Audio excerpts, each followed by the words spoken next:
Hello and welcome back to the Pillow Fort. I'm so glad to see you today. Today I am going to put on a very fancy costume and see if you can guess part of what our story is about today. So first of all, let me put this on. Say it with me as I'm putting this on, okay? You can see that I'm putting on a crown, a king's crown.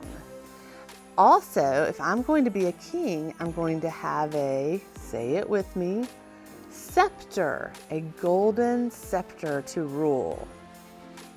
I'm not wearing a crown, and this is not a scepter. This is just a silly cardboard box, and this is my son's fishing pole. So I do not look like a king at all, and I know you knew that. When I'm reading the story today, and when you're listening to the story, see if you can really listen, because there's more than one king that's talked about in this story, but only one true king that is worthy of all of our worship. Our story today is from Matthew 2, when the wise men visited Jesus. Long ago, God promised to send a king to save his people from their enemies. The people waited a long time for their king, but the time had finally come. Jesus was born in Bethlehem at the same time Herod was king. Was King Herod the king God had promised? No, Herod was an evil king. God sent a star to show the wise men that Jesus had been born. The wise men traveled to find Jesus. They came to King Herod. "Where is the King of the Jews?" they asked. "We saw his star in the east, and we have come to worship him." King Herod was very angry. A new king, Herod, was king. He assembled all the chief priests and scribes. They looked at what the prophets had written to figure out where Jesus had been born.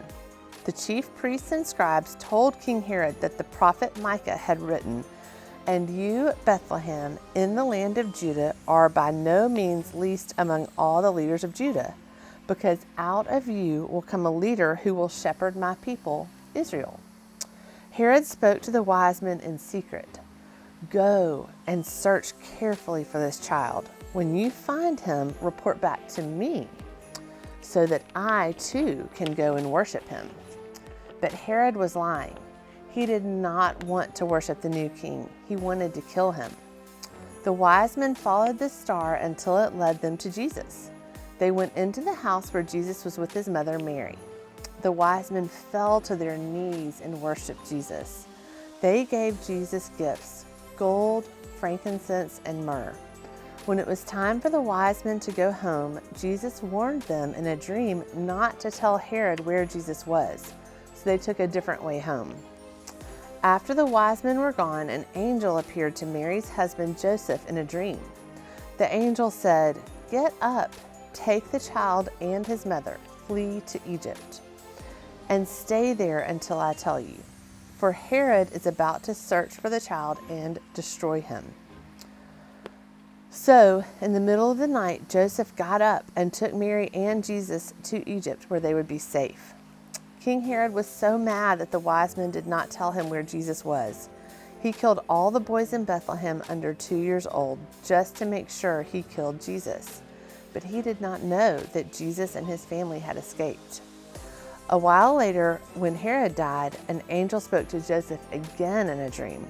"Get up, take the child and his mother, and go to the land of Israel, because those who sought this child's life are dead." So Joseph did what the angel said. He got up and he took Mary and Jesus to Israel. You see, the wise men came to worship Jesus as king. Jesus is the king who will rule forever, as God promised to King David in 2 Samuel 7. Jesus is the true king who is worthy of all of our worship. See you next time on the amazing adventures of the Pillow Fort Kids!